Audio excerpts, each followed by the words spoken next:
Let's talk about family entertainment. You're about to hear the latest trends, expert insights, and behind-the-scenes stories of family fun centers. We'll be talking with arcade vendors, food vendors, attraction vendors, plus sharing life stories of owner-operators and much more. Stay tuned for engaging and informative content that will keep you coming back for more. And now, here's your host, Jeff Pierce of Atomic City Family Fun Center with the FEC World Podcast. Hello, everybody, and welcome once again to the FEC World Podcast. I am Jeff Pierce, and we are here to help you with all things family entertainment. I tell you, folks, I've got a good friend on here today that we met whenever we were opening our facility over 4 years ago. And he's been a good friend. He's always there to help. And I tell you what, I'm so happy to have him on this podcast. Adam with Shaffer Distributing. How you doing, Adam? Morning, buddy. How are you doing today? I'm doing wonderful, man. It's good to see you. I've seen you over the past couple of weeks at some conventions and things like that, and man, it's always good to talk to you. Yeah, you know, it's amazing. You go with being on the road 5 straight weeks, and then all of a sudden you're at home, and it's like 6 o'clock at night. I'm like, what am I doing with myself? You know, my wife's got dinner and all that. I'm going, wow, this is what it's like. So yeah, but it's been awesome. I mean, it's been a whirlwind. We're getting ready to go to, IAPA. So that thing's coming up right around the corner, 6 weeks away. And, just the planning to get up there until that point.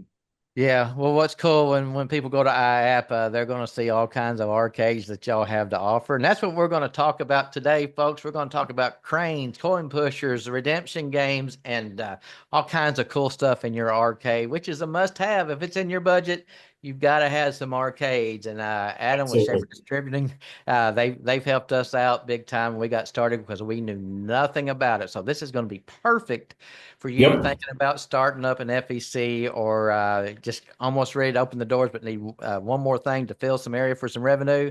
Let's talk to Adam about it. Adam, what can you do for us? What's the process when someone wants to put in arcades in their FEC? How could you help them there? Yeah, we don't even talk arcade games for like the first conversation. We talk more about what are you going to have? Like, what attractions are you going to have? Are you going to have go-karts? Are you going to have laser tag? Are you going to do soft play? Are you going to do bowling, food and beverage? We talk about all of those things because arcade is the space where you just fill in after the fact.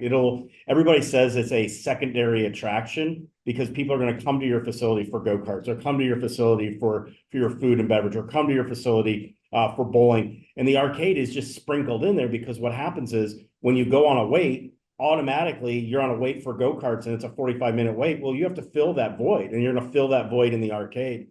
And so what we do is we talk about the whole scheme of everything that you've got going on.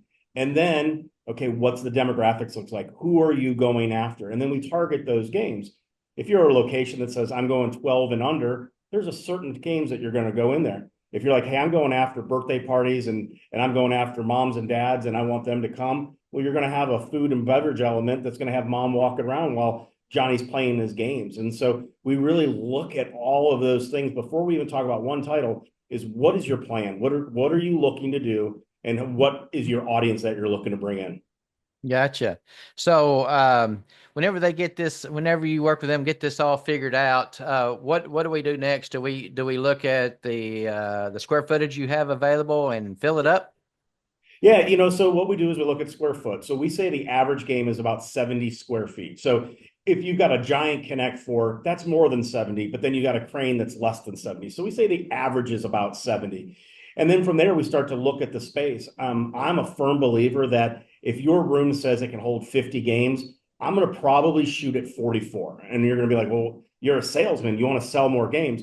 Well, but your audience is the ones that's going to kind of dictate what you're putting in your facility. If you put drivers in your facility, and let's say you got 4, and they're not doing very well, but over here, your ticket ring game is your number one game. Well, then let's go put another ticket ring game in. Let's put something like that in there. With some of these shows that come up, whether it's IAPA or Amusement Expo or Bowl Expo, there's new games that are coming out. So let's not put 100% of your games in. Let's fill your room, find out what your clientele is. And we usually say in the rule is that you're going to take 10% of your overall arcade income and you're going to reinvest that once a year. So if you're reinvesting with 1 or 2 games a year, you're moving your room around, people are going to think it's fresh and there. So that's really what I look at is I look at what's in the room, what is your audience going to want, and then in 6 months it's a feel good story. Like, hey, I'm going to go out and buy 4 new games, but guess what? We know what your audience wants, and we know what your audience is looking for. So it's not as easy as just bringing some arcades in, setting them up against the wall, and plugging them in. You got to have a layout. You got to have a plan. Can Yep. Shaffer help with that? Absolutely. So what we do is we'll take your CAD file and your PDF that has measurements. We put it into our layout, which is called SketchUp. We have all of our games built in 3D. So what we do is we put all the games in the room, we build the walls, we build the pillars, we do everything we have to do. And then you can actually take the SketchUp and you can actually move it and you can actually see your room. What's the flow going to look like? How's that going to look at? And then we also work with electrical diagrams. So you know that you can take it to your GC and your GC can go, okay, here's what my electrical requirements are for these games. There's some pods that require more, and we make sure that we put that on there.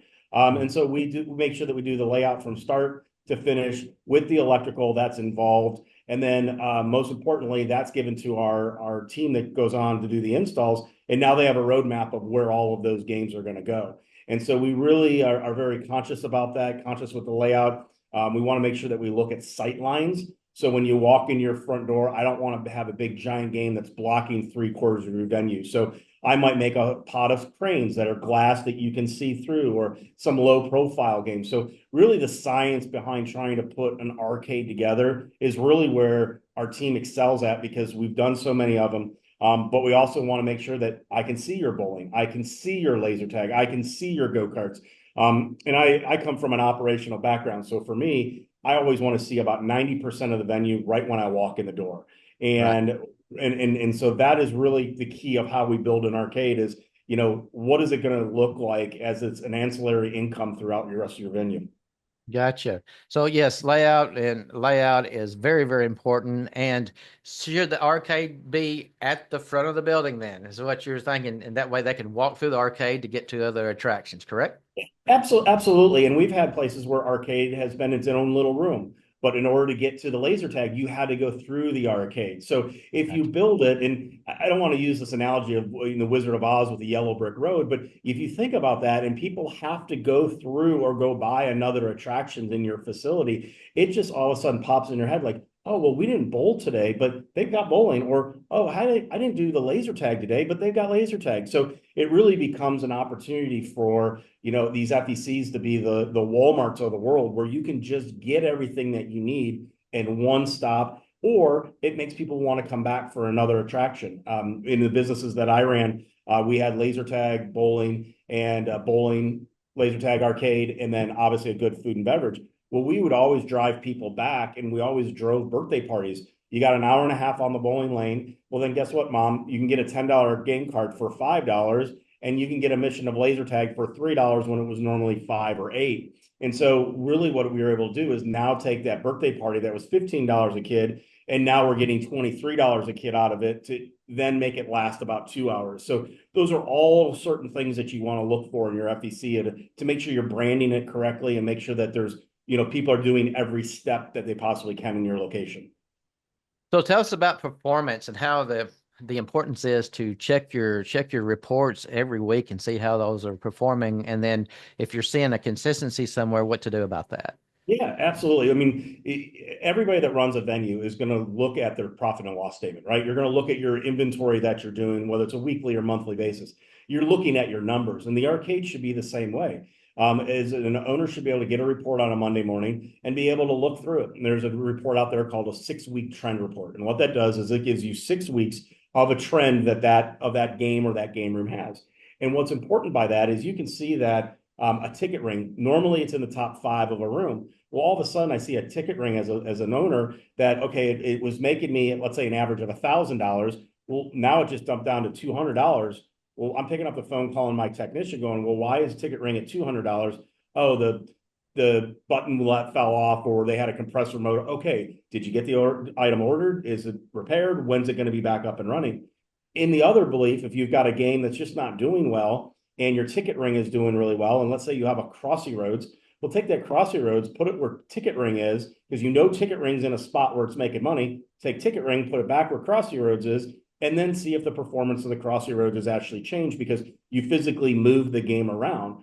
Sometimes it might just be location. In those reports that you're looking at, a couple things that you want to look at as well is not just a 6-week trend report, but it's also going to tell you the payout of the games. And what does that look like? So all of a sudden you get 1 week where a game's paying out 50%, but it's averaging about 13%. More than likely somebody hit the bonus that week. So you're going to keep your eyes on it. On contrary, if it's paying out 50% for the last 6 weeks, you're losing a boatload there. So you got to adjust the payouts. And that's as simple as making a phone call to Shaffer. We get on the phone, our technicians like, try this, this, and this, lower the payouts, and able to help you. So really and truly, those reports are just like a profit and loss statement. A couple other reports to look at that I tell people to look at. One is a game card consolidation. So what I found in my days was all of a sudden I had somebody was consolidating all the cards to one card. And what I meant was at the end of the arcade, people would put their arcade down. They would put it we had a basket if they didn't want to take their arcade card with them. Well, I found that there was a redemption kid that was transferring all of the extra credits and all the extra tickets from all of these used cards that weren't being redeemed onto his card. And so next thing I know, he had a high balance. He had a bunch of tickets. Come to find out, he was giving his card to his friends. His friends were coming in to playing the games and taking the product off the shelf. So the card consolidation report is just as equally as important as your 6-week trend report. Yeah, I can definitely understand that. Definitely could. So tell me about now some advice you would give those that's thinking about opening it up an FEC about how the arcade can perform over all other attractions that you have in your facility. Absolutely. The first thing you're going to do is if you're opening an FEC is do your homework.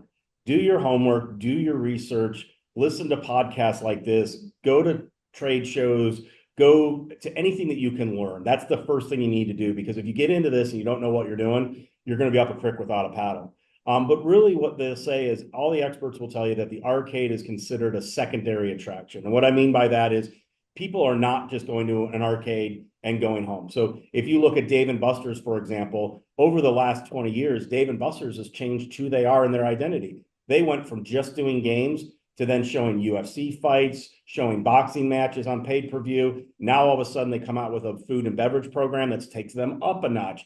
And now they go, oh, now we got food and beverage that's really good. Well, now you can get a game card if you order an item.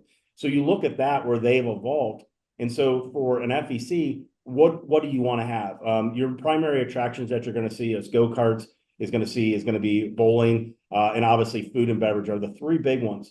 And then the secondary attractions like arcade, laser tag, some of those type of things that are out there, a ropes course, those will be your secondary attractions. I will tell you though, the arcade is one of your highest investments, but it's also the return on your dollar is pretty great. And so what I mean by that is there is a better return on this secondary attraction than there is some, because again, it becomes that place where I'm on a wait for a ropes course, I'm going to go play games. I'm on a wait for bowling, I'm going to go play games.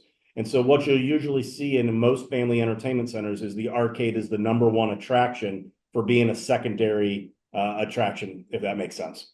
It sure does. And, I see it at Atomic City for sure. And as well as I do, in the very beginning, I was against arcades, but so glad that I jumped into the rest of the crowd and wanted to put arcades in, because it has been very, very beneficial to us. And you gave us a lot of help and a lot of directions there, because and I'm glad you mentioned to do your research, because we didn't know about these conventions and IAPA or anything like that. And that's the purpose of this podcast, is to help people find those and hear from the professionals of what they do in this industry. And we're here to talk about that. So Adam, you've been a great help today, and I definitely want to get you back on here again. We'll talk longer, and I know you're a busy man, and I do appreciate everything you do, and appreciate Shaffer for what they've done for us at Atomic City. And thank you for your time today. My pleasure, Jeff. It's always a pleasure to talk to you and your wife. And you guys have that story that just makes us smile all the time. So I appreciate you doing this and then getting the word out about our business. And we are an industry that will share every secret possible, because we want everybody to be successful. Yeah, and there's much more to learn. So I definitely want to get you back on here again. Awesome, but I appreciate it. Yeah. So anyway, we want to thank y'all for joining us once again for the FEC World Podcast. Make sure you go to our Facebook page, the FEC World Podcast with Jeff Pierce. Do the like, share, follow, and all that good stuff. Also go to YouTube, the FEC World Podcast with Jeff Pierce. Make sure you subscribe and click that little bell there so you'll get notified when the other podcast gets loaded. We're on every Tuesday morning, 6 a.m. Central Time. You'll see a new podcast come up. And make sure when you go to that Facebook page, leave some comments for us. Let us know what you want to know and what you want to learn and what you want to hear about, folks, and we'll do our best to get that on for you. Again, I'm Jeff Pierce. I want to thank you for joining us, and we will see you next time. Thank you for taking the time to enjoy this episode of the FEC World Podcast with Jeff Pierce. We hope you enjoyed today's episode filled with industry secrets and exciting updates. Be sure to subscribe to this show, leave us a review, and let us know what you think. Join us next week for more captivating interviews and essential tips from the FEC world. See you soon on the next FEC World Podcast.